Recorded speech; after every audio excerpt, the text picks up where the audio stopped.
creme crack. Crocante, não, só sabe a marca. Tá marilão? Ah, é gostoso, isso é gostoso. Tem lá na sala. Engraçado, os biscoitos mais inocentes são os melhores, né? Oi? São os biscoitos mais inocentes, mas são os São mais gostosos. São esses muito bons. Maisena, aquele goiabinho, assim. Todos são bons, né? Todos são bons, né? Essa marca é boa, né? Tem um com gergelim em cima também.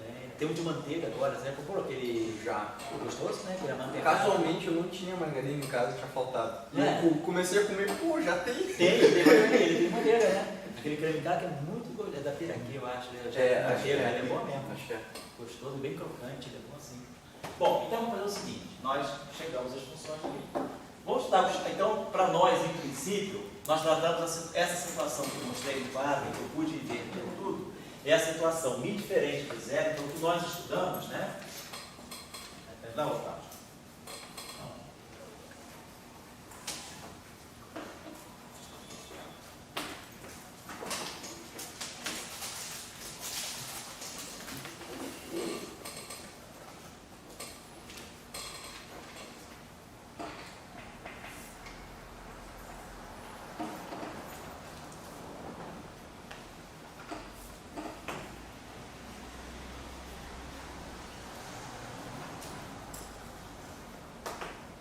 Nós trabalhamos no caso mi diferente de zero e x2 diferente de mi. Então, nesse caso, as inversões procedem, a gente tira todas as funções de mi, tudo ok. Primeiro caso perigoso, né, que a gente logo soou o alarme, era se o mi fosse zero. Então, se o mi fosse zero, infelizmente, eu apaguei a nossa matriz aqui, mas eu vou recuperar ela e vocês me corrigem se eu estiver errado.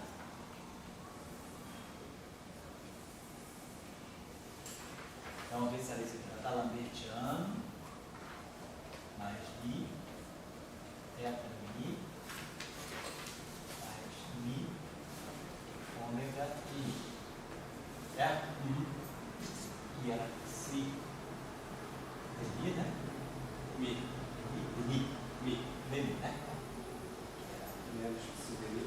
Se mi, né? Dá um minutinho.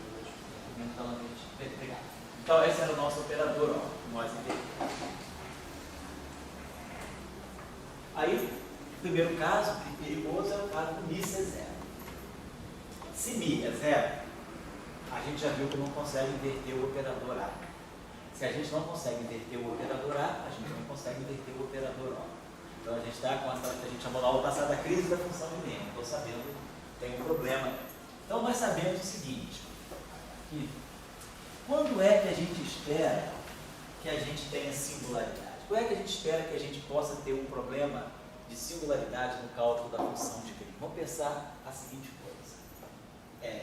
Quando nós temos um problema de matrizes, né, nós temos uma matriz, vamos pegar um operador matricial. Vamos pegar o caso discreto, caso de matriz, um operador matricial atuando num vetor igual ao outro vetor. Então, nós sabemos que esse problema aqui tem solução única quando esse operador é inversível. Se esse operador for inversível, se essa matriz aqui for inversível, eu inverto O e sei que o psi é O menos 1π. Mas, se esse objeto aqui tem determinante zero, eu não consigo inverter.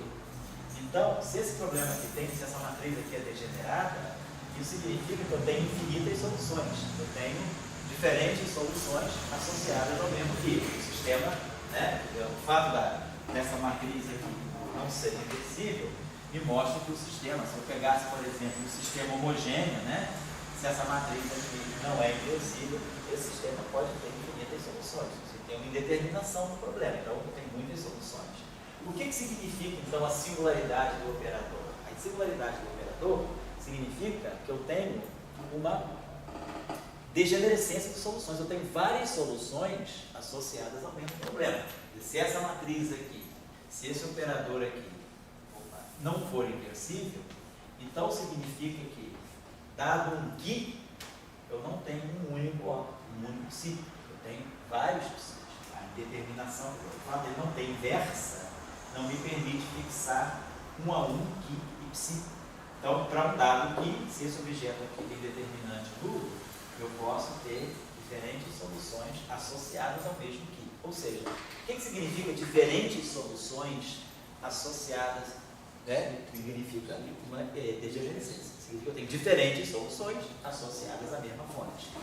Então, se eu tenho um problema do O-1 não está existindo, ou seja, eu não estou conseguindo tirar a função de Green, isso deve estar indicando que eu tenho alguma degenerescência. E aí o que significa degenerescência? Né? Numa teoria, vamos dizer assim, que tem pretensões a ser uma teoria quântica, degenerescência significa simetria. Né? Quando a gente tem, por exemplo, um problema, né, em mecânica quântica, né? Então vamos pegar aqui o problema do alto valor do hamiltoniano. Então, se nós tivermos uma simetria do hamiltoniano, eu tenho uma transformação que deixa o meu hamiltoniano invariante. Então eu tenho uma transformação R, né, que deixa o meu hamiltoniano invariante.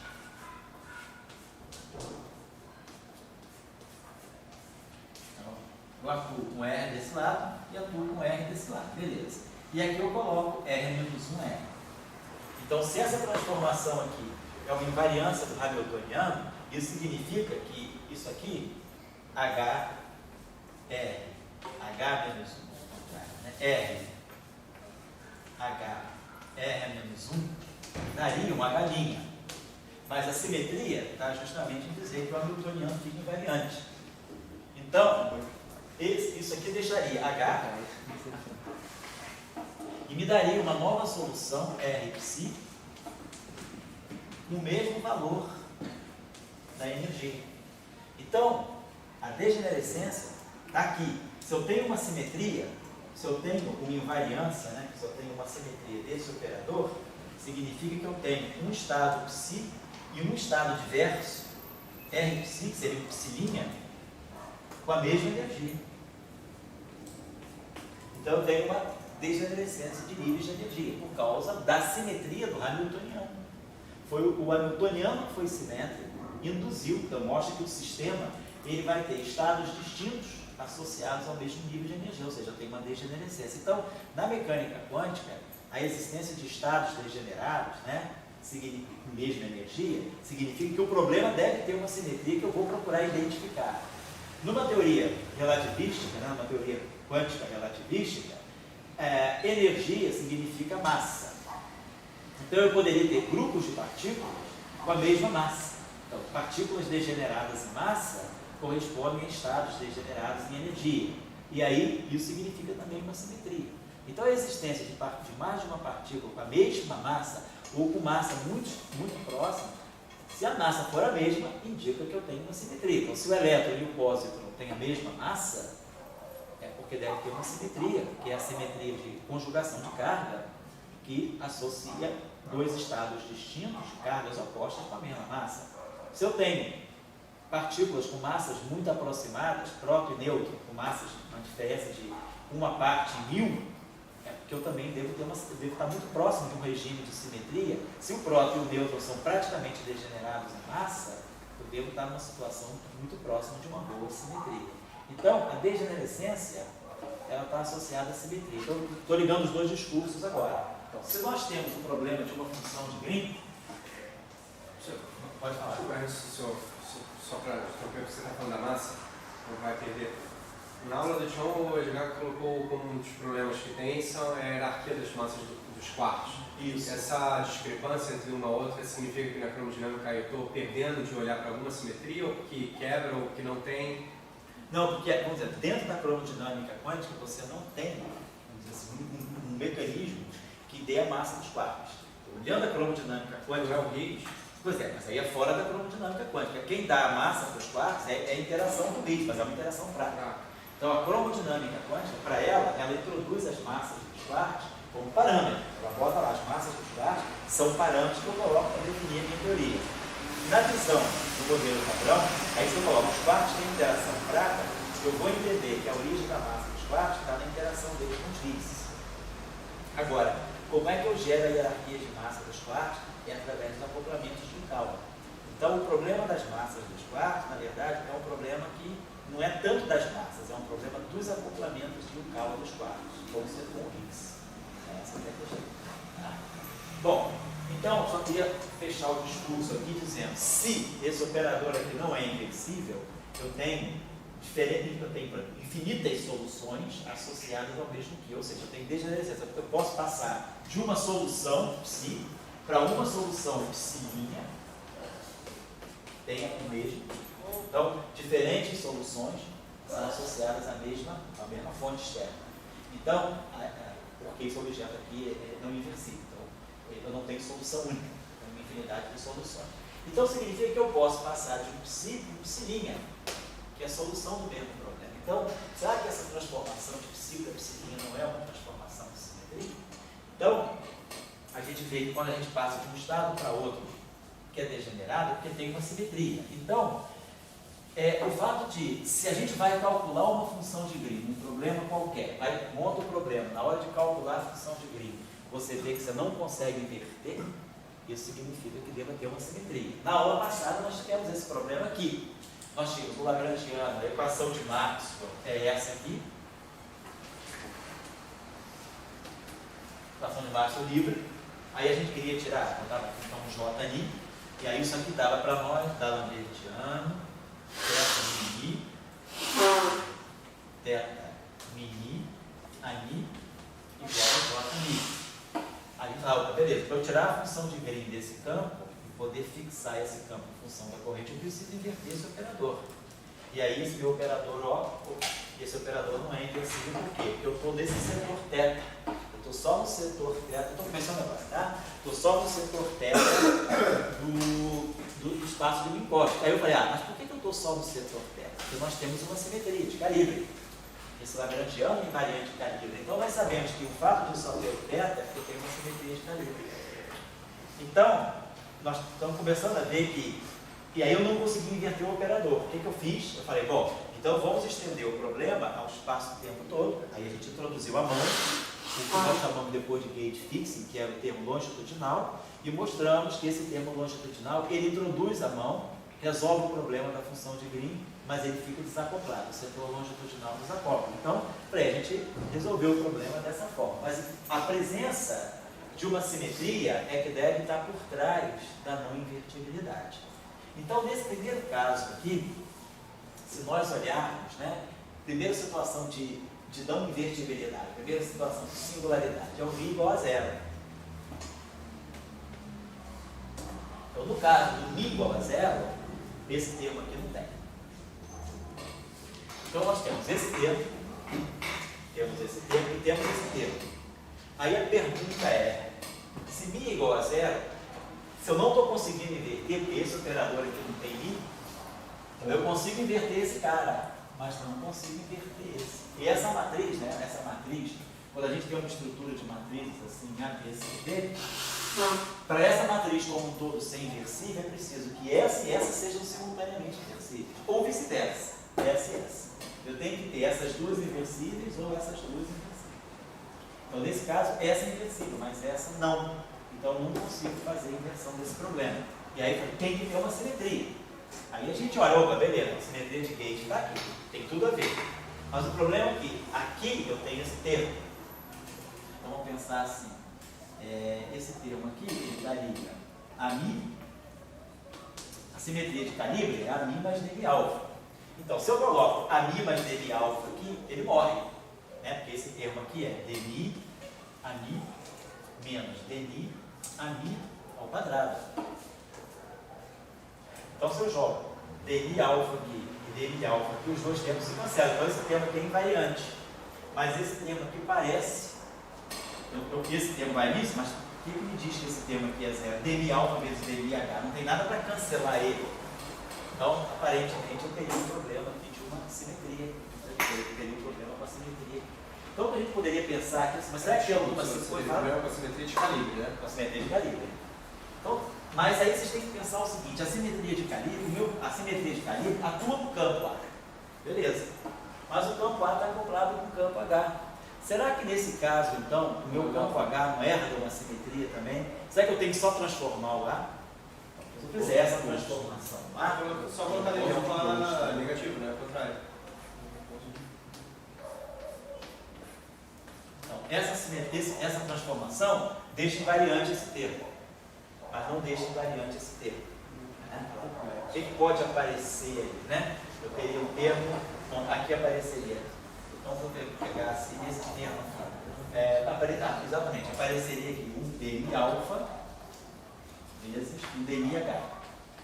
Apareceria esse termo novo.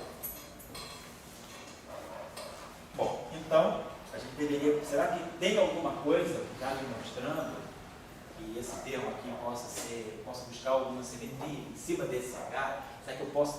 O que eu posso fazer com H? H é um campo escalar. Mas e G? Né? Se eu somar esse H a alguma coisa, eu vou gerar um termo que. Eu vou gerar esse H mais alguma coisa que não seja constante, eu posso ter essa derivada aqui atuando aqui. Então, eu estou com esse termo aqui, deve estar indicando a presença de.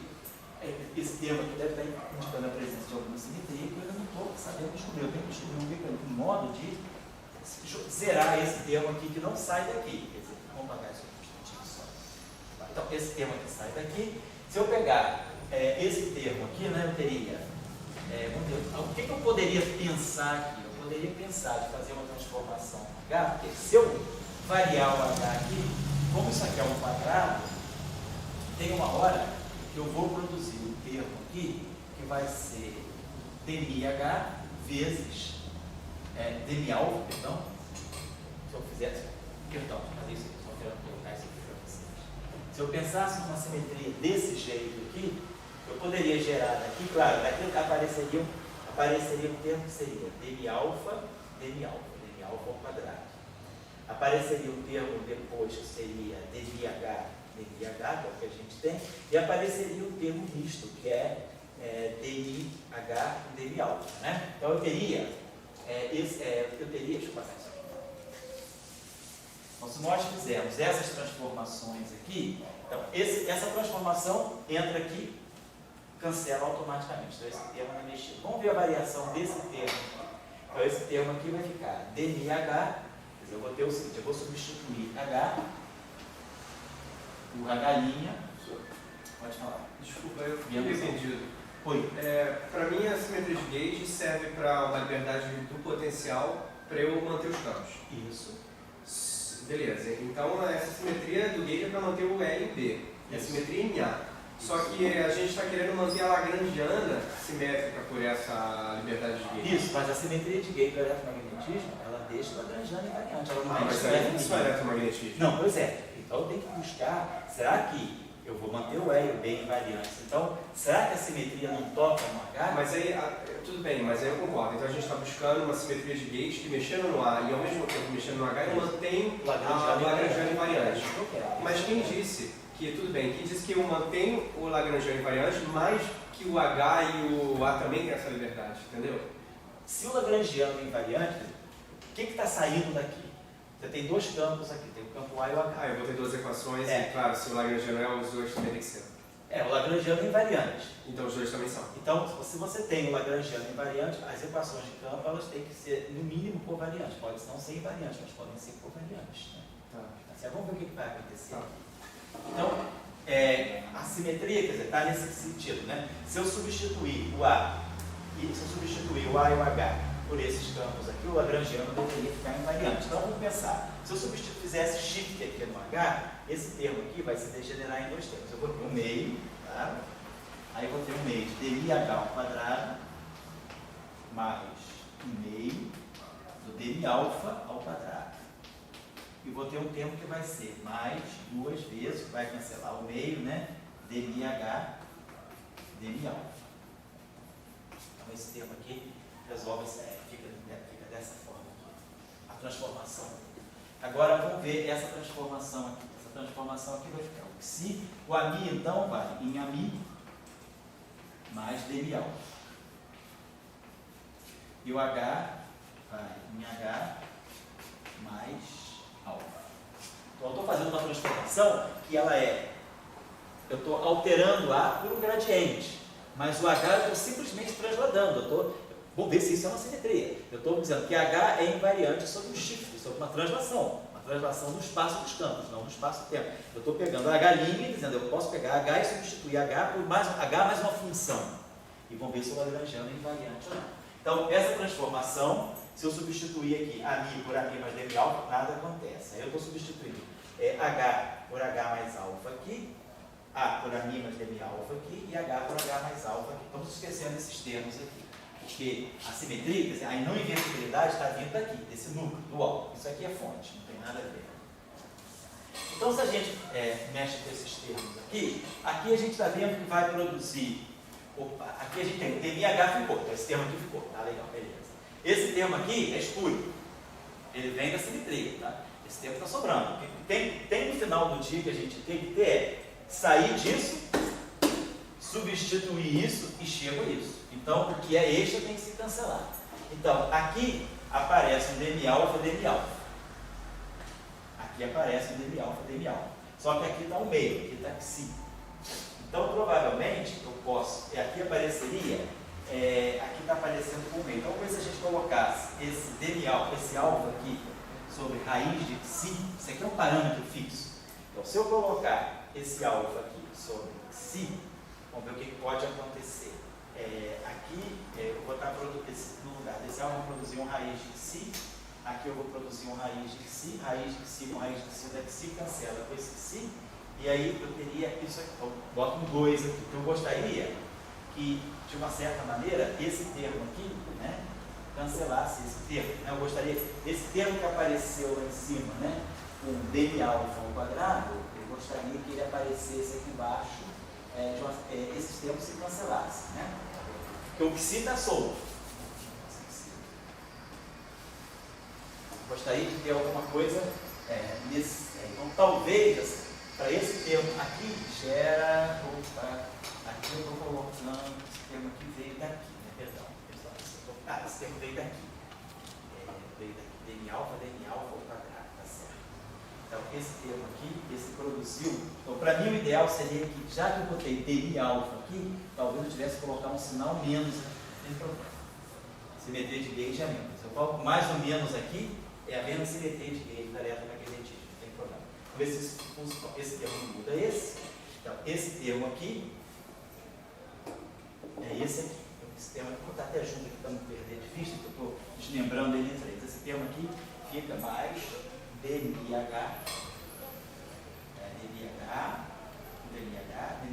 dm alfa.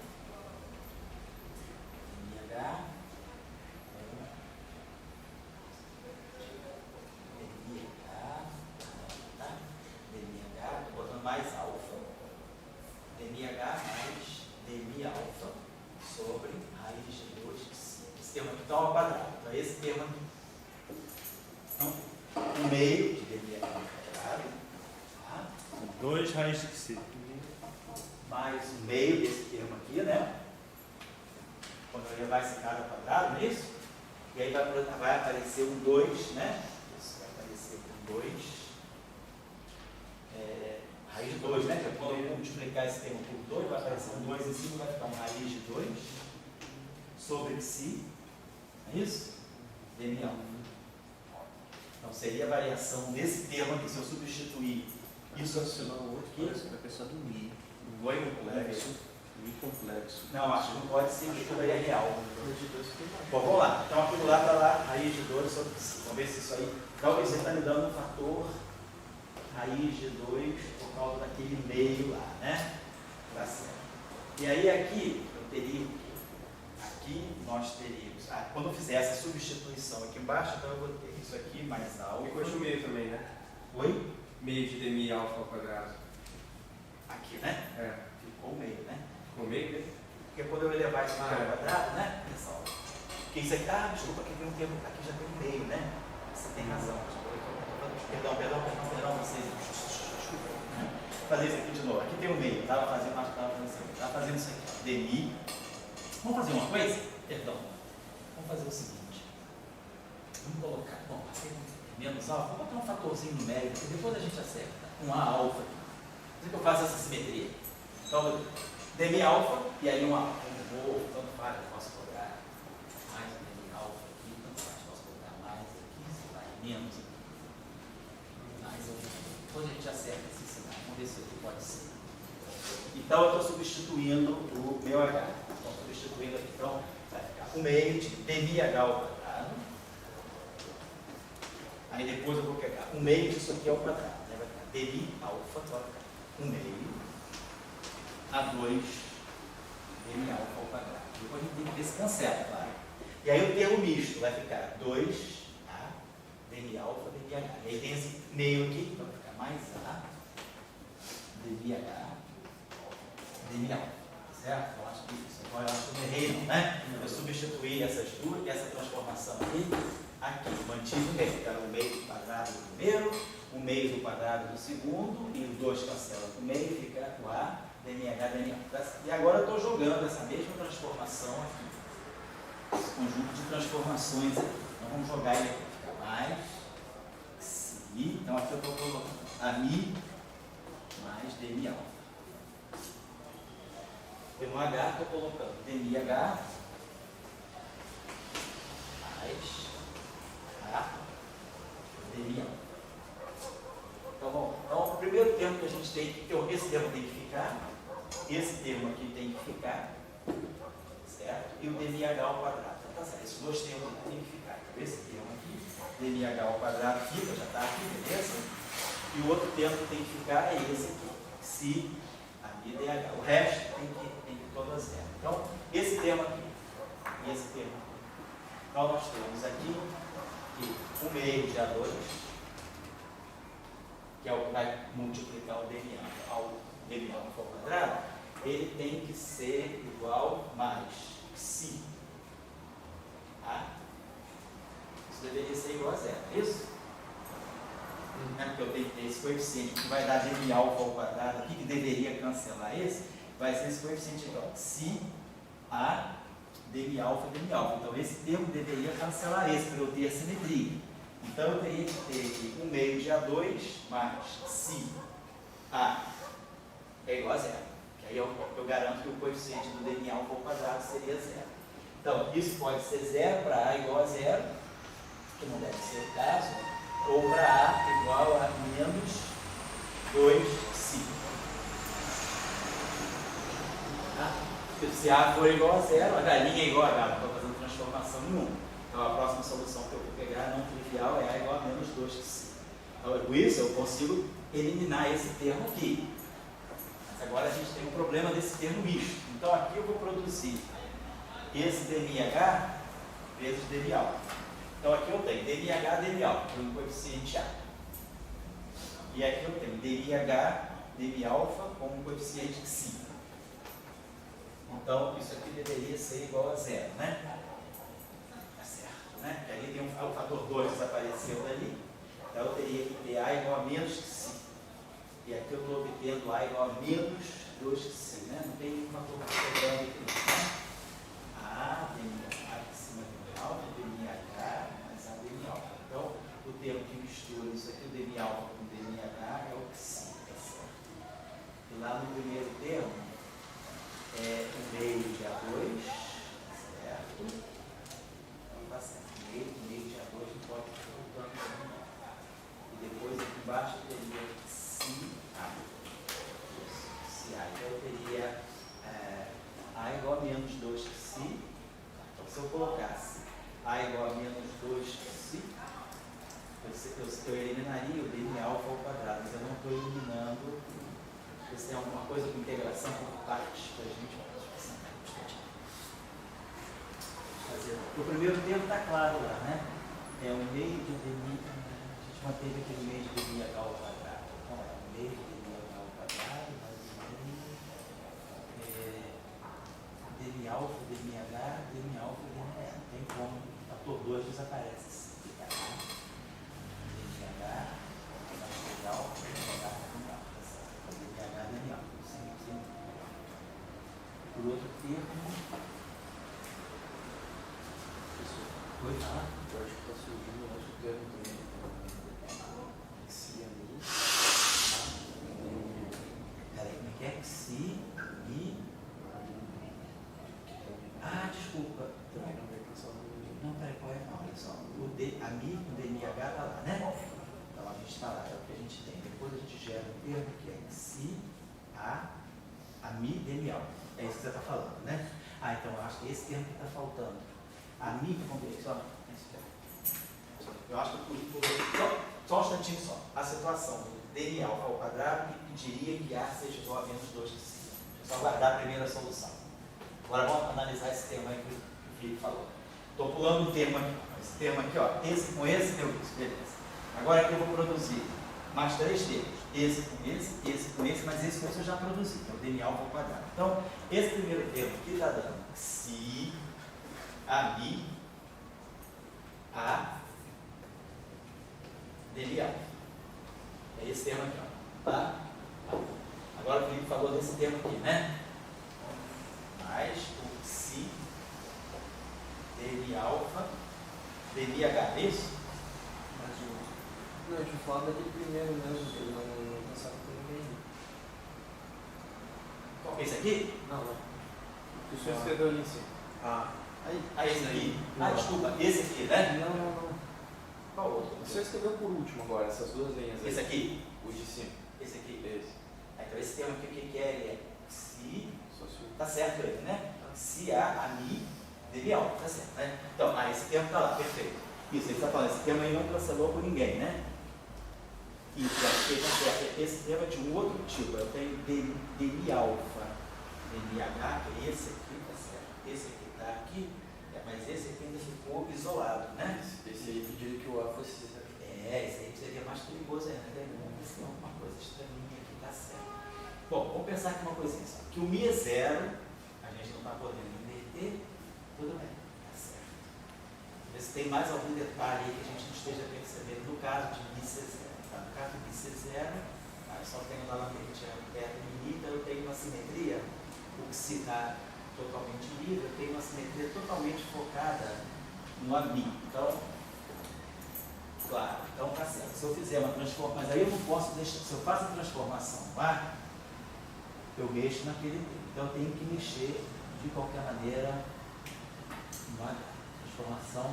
Nós jogamos fora o termo de igual a zero, então não tem outra saída. Quer dizer, a única, o que mais que eu poderia colocar como possibilidade ali. Quer dizer, os termos que não estão cancelando são de duas categorias, né? O termo de demi alfa ao quadrado lá é zero.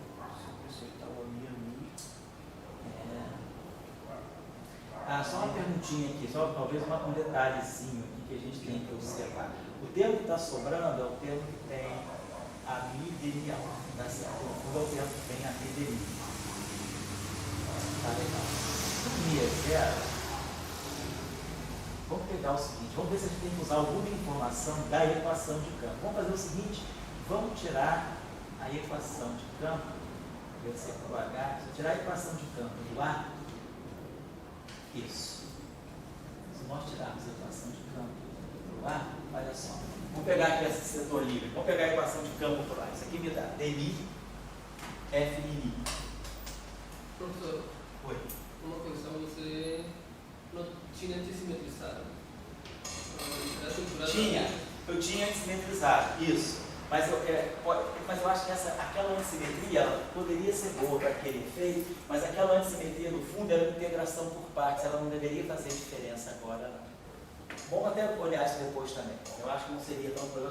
Acho que o problema que a gente está ouvindo, faltando aqui talvez, seja, vamos dar uma olhadinha na equação de campo para o A. Se eu fizer o princípio variacional aqui, eu sei que isso aqui vai me dar um dmi f mini. Se eu fizer o princípio variacional aqui, isso aqui vai me dar um psi dmi h. E isso é igual a zero. Esquece as fontes. Então, se eu tirar o dmi disso aqui, se eu tirar o dmi dessa equação, isso é zero. Então, isso me diz que o psi se o psi não for zero, o D'Alembertiano de H tem que ser zero.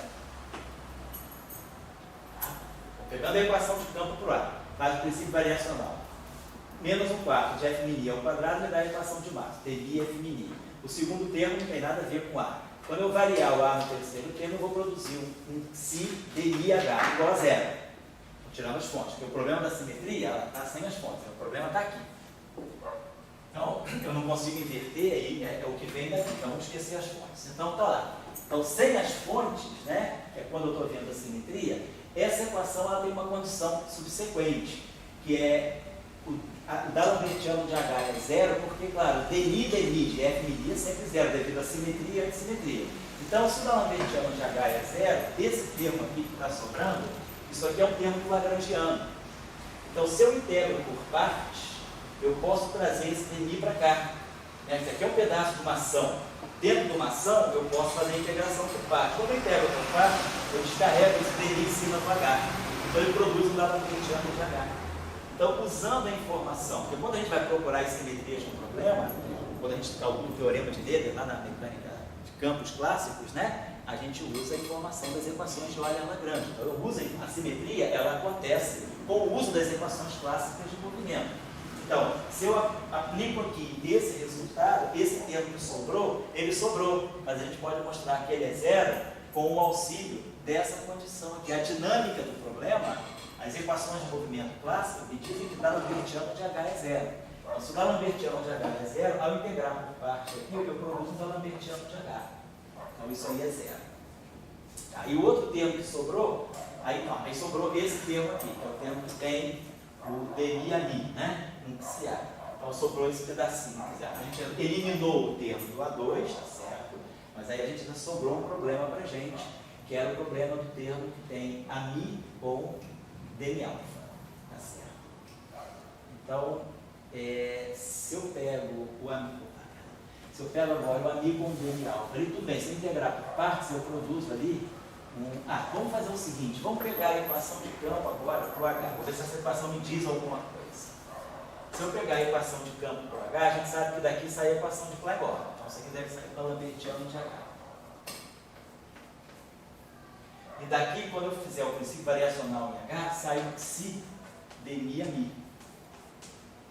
Então a equação de campo para H é variou H aqui, ganha isso. Variou H aqui, integra por parte, ganha isso. Mas aqui tem um sinal menos, aqui tem um sinal menos, não fica mais. Mas como daqui a gente mostrou que o D'Alembertiano de H é zero, daqui saiu que o D'Alembertiano de H é zero. Então eu uso essa condição agora aqui. E aí o dmi ami é zero. Então esse termo aqui eu integro por parte me dá um dmi ami igual a zero. Então os termos que sobraram, na verdade, eles são nulos, porque eles são termos de uma ação. Então, a menos de integração por partes, quer dizer, então essa ação, a ação é invariante, o lagrangiano não é. O lagrangiano mudou, mas a ação, como o lagrangiano está dentro do integral um todo de volume, né? Eu estou, na verdade, pensando na ação, é igual na supersimetria. A supersimetria, ela não é uma simetria do lagrangiano, ela é uma simetria da ação. O lagrangiano, a gente viu aqui, não é invariante. Mas, se eu fizer integrações por partes, o que é permitido dentro de uma ação, a ação fica invariante. Então, a simetria que nós temos é essa aqui. Então, basta eu tomar o A igual a menos 2π.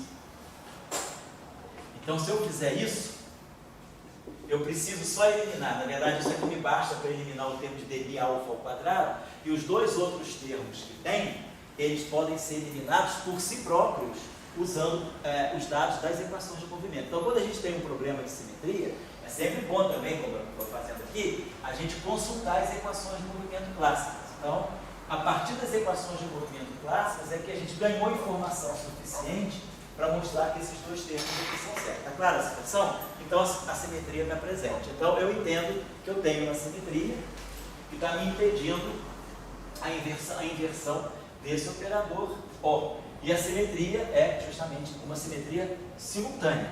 Eu tenho que variar o A e como salvo o valor. Eu vario o A, mas eu vario o H. Eu vario esses dois juntos. Então, vocês estão vendo o seguinte, que também esse sistema aqui, nessa situação de simetria, é um sistema muito particular. É igual o seminário do Zanelli estava dando hoje. O seminário do Zanelli hoje, ele construiu um modelo interessante de supersimetria, mas que no fundo o modelo estava descrevendo, tinha um monte de campo, mas descrevia uma coisa muito pequena. O que está acontecendo aqui, ó? O campo H, ele tem D'Alembertiano nulo, por causa dessa equação. Então, o campo H tem D'Alembertiano nulo e o dmi ali é zero. Então, essa equação aqui no final do dia, ela me diz que 0 mais 0 é igual a 0, então ela é trivial. A única informação, ela está aqui, nessa equação. Então, a gente vê que, na verdade, o campo H, ele não está propagando nada. Né? D'Alembertiano de H é zero, o campo H. O dmi ami está congelado, então o que eu tenho aí é o campo F' com a simetria e o D'Alembertiano. Eu tenho dmi ami D'Alembertiano de H igual a zero, dmi a mi igual a zero, e a primeira equação. Então, as equações de campo, elas estão me congelando, elas estão dizendo a parte longitudinal não se propaga. Então, nessa situação de mi igual a zero, eu tenho que só se propaga o spin 1. O spin 1 está aqui, ó, dentro dessa equação. Essa equação congela a parte longitudinal. E me sobra essa equação. E aí o D'Alembertiano de H é igual a zero. D'Alembertiano de H igual a zero significa simplesmente que eu tenho quanto de massa nula associado ao H. Então, tá claro. Então, nós temos uma situação de simetria. Então, o que eu faço para resolver o problema, então? Então, se eu tenho uma situação de simetria, nesse caso, então, não vou fazer tudo agora, você já sabe o que fazer. Se a simetria é essa aqui, o que nós temos que fazer? Nós temos que fixar o calibre. Essa simetria é o A' e o H'. Isso, a simetria é essa, exatamente. A simetria é essa, a simetria conjunta. Então eu tenho que fixar isso aqui. Por exemplo, olhem só uma coisa. O que significa fixar o calibre? Eu tinha explicado para vocês que quando a gente tem uma simetria, a fixação do calibre significa que nós vamos ter que escolher, né, no caso da eletrodinâmica pura, vamos voltar lá para a teoria de Maxwell. A linha μ é a μ mais dm alfa. Se eu tirar a divergência dessa equação, eu tenho que dmi, a linha μ, é dmi, a μ, mais D'Alembertiano de alfa. Então, é o que eu disse, se a gente tem uma configuração de dmi a μ não zero, eu posso sempre encontrar um alfa, que é menos 1 sobre D'Alembertiano, dmi a μ. Se eu colocar essa solução de alfa aqui, esse D'Alembertiano cancela, fica menos dmi a μ, eu chego numa configuração em que dmi a linha μ igual a zero. Então a simetria, a fixação do calibre é isso. É eu impor uma condição em cima do potencial de gauge, de tal maneira que eu possa, a partir dessa configuração, fixar o parâmetro alfa. O que eu estou falando aqui? Isso aqui está me deixando tudo solto. Se eu tiver uma configuração que dmi a μ é qualquer, eu posso sempre, a partir dessa configuração de campo, escolher um alfa fixo, que é esse aqui, de tal maneira que eu chegue a isso aqui igual a zero. Então, por uma escolha do parâmetro de gauge, eu consigo chegar a uma configuração que satisfaz a essa condição. Então, eu posso fixar isso aqui, eu estou fixando esse calibre às custas dessa escolha de parâmetro de gauge. É isso que é a fixação de calibre. Então, o que significa fixar o calibre? Fixar aquele parâmetro que te dá a simetria. E quem é o parâmetro que te dá a simetria? É o alfa. Então, se eu conseguir fixar o alfa a partir de alguma condição no campo, eu estou fixando o calibre. Então, qual é o calibre que eu fixei? Eu fixei esse calibre. Como? Eu imagino que eu tenho um amigo qualquer. Se eu tiro a divergência dessa equação, eu ganho essa condição. Então, se esse cara aqui não é zero, eu consigo, por um certo alfa, chegar a uma outra configuração que tenha isso igual a zero. Então, sem perda de generalidade, eu posso sempre, já que eu tenho esse alfa à disposição, eu posso fixo um alfa, e a partir desse alfa eu posso impor que isso aqui é zero. E aí, então, eu cheguei a essa configuração usando a simetria, porque a simetria me diz que eu posso trabalhar com esse ou com esse. E eu tenho alfa solta. No momento que eu fixar alfa, eu estou pegando campos que satisfazem a essa condição. Então, essa condição, ela vem como consequência da simetria. É isso que se chama fixação de calibre. Agora, aqui, a situação é mais extensa. Eu tenho duas possibilidades aqui.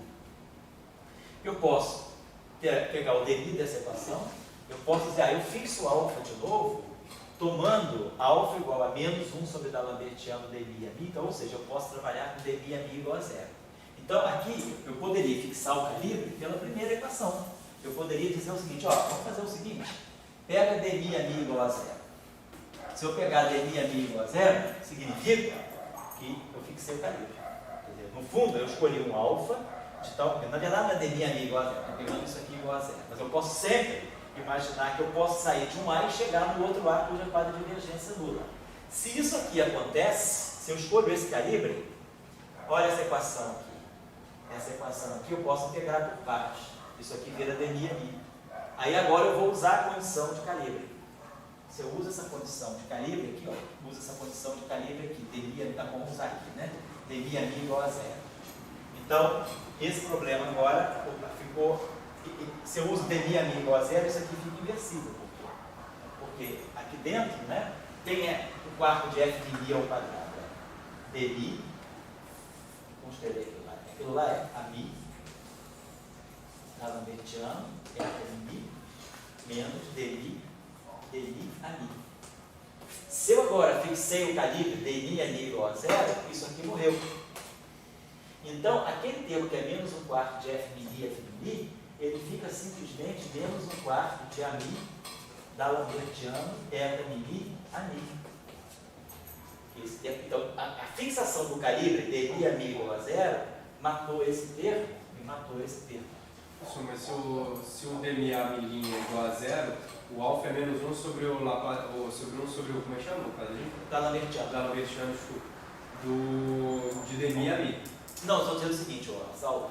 Quando eu estou, na verdade, dizendo isso, eu estou dizendo assim, quando isso aqui me habilita a dizer que eu posso sempre passar de uma configuração de dmi a mi diferente de zero para uma configuração de dmi a mi igual a zero. Tá? Esse linha aqui é irrelevante. Estou só dizendo o seguinte, se o dmi a mi não é zero, eu posso trabalhar com dmi a mi igual a zero, certo? Mas o que entendeu? Então significa que eu posso sempre trabalhar com essa condição em cima do amino, não precisa ser o amino. Isso ele está só me mostrando que eu posso passar de uma para outra. Certo? E assim, a moral da história, eu tenho que deixar invariante, totalmente invariante, a ação. É, ação. Aí, no caso, como a lagrangiana, ela não é idêntica, mas ela é equivalente. Então, equivalente. Ela não é igual, mas as equações de campo das lagrangianas vão ser covariantes. Isso. Então, o lagrangiano não é invariante, mas a ação é invariante. É isso? Então, com essas transformações aqui, a ação é invariante. Então, se eu fixar o calibre, eu estou matando esse termo e um pedaço desse termo. Fica aquilo lá irreversível. Então, com a fixação do calibre, eu consigo inverter isso, e desacoplo aqui. Esse é um calibre. Agora eu posso escolher outro calibre, mais simples, mais estranho ainda. Olha só, campo H não é simplesmente uma translação desse parâmetro aqui? Então, se eu tiver um H diferente de zero, isso aqui é um parâmetro constante. Eu posso escolher alfa de tal maneira que ele seja H sobre 2 de si. Então, se eu escolher alfa igual a H sobre 2 de si, eu ganho H' igual a zero. Então, esse campo H, ele pode ser zerado, se eu escolher o calibre. Eu posso escolher o calibre ou zerando a divergência do A, ou zerando o próprio campo H. Mas aí o alfa não é o mesmo parâmetro, depende de H. Não, é a mesma coisa lá, o alfa também não depende do dmi a mi. Ele é um parâmetro livre, então, se ele é livre, você pode fixar ele em função do valor, de uma configuração do campo. É isso que significa a fixação do calibre. Porque a simetria de calibre, ela te deixa o alfa livre. Quando você fixa o alfa por uma configuração de campo, significa que você fixou o calibre. Aí você quebrou a simetria, porque agora você não tem mais o alfa livre, você fixou o alfa, você quebrou a simetria. Por isso que você pode inverter. Então, esse problema é interessante para vocês, porque vocês aprendem 2 tipos de calibre nele. Ou eu fixo esse calibre, que é dmi a mi igual a zero, aí faço aqui. Ou então eu não fixo o calibre no ami, mas fixo o calibre no H. E o calibre no H é mais radical. Lá, o outro zerou só o dmi a mi, mas deixou a parte transversa intocada. Esse calibre aqui é pior, porque ele zera o campo H todo, ele acaba com H. Então H é igual a zero. Se H é igual a zero, isso não tem e isso não tem. Então, por uma fixação de calibre, o que é que eu ganho? Maxwell puro. Então, na verdade, quando eu tenho mi igual a zero, esse modelo, aí vai um pouco na direção do Dória. Quando mi é igual a zero, eu tenho esse termo. Esse termo me correlaciona os dois campos. Então, dá uma ideia de conjunto. No entanto, eu vejo que tem uma simetria. E essa simetria, ela é forte o suficiente para dizer, ó, H nem existe. Ele está lá, mas você pode zerar ele por uma escolha. Mas esse H não vai ser o Higgs? Não nessa situação. Não nessa situação. Se eu não tivesse aquele mi a mi ao quadrado, seria. Ah, tá legal, tá entendido. Exatamente. É isso mesmo. Papel, já vou lá. Então, só para concluir. Então, vocês estão vendo que, na verdade, se o mi é igual a zero, na verdade, no fundo, isso tudo que está aqui é a teoria de Maxwell. O H entrou disfarçado. Ele entrou, mas a simetria mata ele. Fala, tu entra, mas a simetria te mata. Então você é a mesma coisa que você não tem entrado. Então, no fundo, você está falando da teoria de Maxwell. Fala aí o que é, por uma escolha de calibre. Fala. Do que eu escolho a gráfica, pode fixar a gráfica, Isso. Sim. Mas isso está conferido na transformação do amigo. Isso, mas quando você insere isso na transformação, vamos dizer assim, para aqui, então você fixou o H, você fixou esse alfa, então você escolheu o H, você zerou o H. Quando você zera, esse Lagrange, vou fazer o seguinte, Caso assim, for sendo coordenado. se eu te mostrar aqui, bota tudo linha, faz de conta que você escreve tudo linha. Então, quando você colocou tudo linha, a gente já viu, esse Lagrangiano está tudo linha. Aí significa substituir tudo, a gente vai ver que os termos que sem linha vão sobreviver e os termos que tinha alvo vão se cancelar. Então você ficou com isso aqui, então você mostra a invariância. Então, quando você faz essa transformação aqui, como é que era mesmo? 2 si, né? Não. Quando a gente faz essa transformação, eu tenho que fazer as duas transformações simultaneamente. Então, eu tenho invariância. Quando eu fixar o calibre agora, eu vou fixar o calibre em cima do H. Então, zerei o H do meu formalismo. Então, o H saiu. Fiquei com esse termo aqui, na verdade, é isso aqui. Mas, esse termo aqui, qualquer que seja o alfa que eu colocar aqui, ele vai ser invariante, porque é o F min e F min. E quando você substituir aqui, tudo bem. Opa, eu zerei o H. O H aqui morreu, o H aqui morreu. Ficou isso aqui. Mas se eu for inserir isso aqui, não importa quem seja o alfa, isso aqui é invariante, porque em alfa os termos vão se cancelar. Então, na verdade, o que eu tenho é o máximo disfarçado. A fixação do calibre, quer dizer, isso aí, na verdade, se eu fixo o calibre aí, eu ganho a teoria de Maxwell. O contrário também vai acontecer ao mesmo. Também. Quando você tem aquele H lá, você, na verdade, tem o dmi ami igual a zero. Então, se você fixar agora o gauge do dmi ami igual a zero, então, se você fixar o gauge do dmi ami igual a zero, você tem isso aqui, opa, isso aqui vai embora. E aí, quando você fixar, e aí você não toca no H, o H fica um campo livre aqui. Então, você tem um campo de Maxwell e você não tocou nisso aqui. Isso aqui ficou dmi H igual a zero. Isso aqui te dá D'Alembertiano de H igual a zero. Mas a gente já sabia pelas condições de movimento que isso aqui era zero. Então, na verdade, você fica, o grau de liberdade que fica para você é Maxwell. Essa teoria aí é um disfarce. Se o mi igual a zero, claro. Na situação em que mi igual a zero, o que eu tenho, na verdade, é a teoria de Maxwell. O único grau de liberdade físico aí é o fóton, realmente. Tá? Fiz a fixação ali para todo o espaço. Oi? Para todo o espaço, certo? Como? Essa fixação do calibre. É para todo espaço. Ela deve ser igual, quer dizer, para todo espaço-tempo, você diz? Isso, para cada ponto do espaço. Para todos os pontos do espaço. Tá bom lá, então só para finalizar. Então, só para fechar esse raciocínio, para depois você perguntar, a gente vai para o caso 2. Então, já vou acabar a aula também, já são 8h15. Então, o caso 1, então, sempre esse conselho fica para vocês. Sempre que vocês forem num problema de teoria de campo, calcular os propagadores de uma teoria. Vamos dizer, que não sejam as teorias usuais, a eletrodinâmica quântica, a teoria de Maxwell, pegar um modelo. Se vocês tiverem um problema aí, se esbarrarem no cálculo de propagadores e não conseguirem inverter, podem procurar que vocês tenham uma simetria. E aí, vocês têm que procurar a simetria, e aí, encontrando a simetria, tem que fixar o calibre, porque aí vocês vão poder inverter. Então, só para finalizar, foi o que eu fiz aqui. Se eu fixar o calibre, então, se o mi é igual a zero, eu vou fixar o calibre, então significa que eu vou ajuntar a esse termo aqui, aquele termo que nós colocamos da outra vez, um parâmetro aqui que eu posso chamar de lambda, dmi ali, né? Diria que o calibre, a maneira que você botou o calibre em cima do H, ou em cima do A, Ou em cima do A. e seria o correspondente do sistema de referência. Seria exatamente um sistema de referência distinto. Eu estou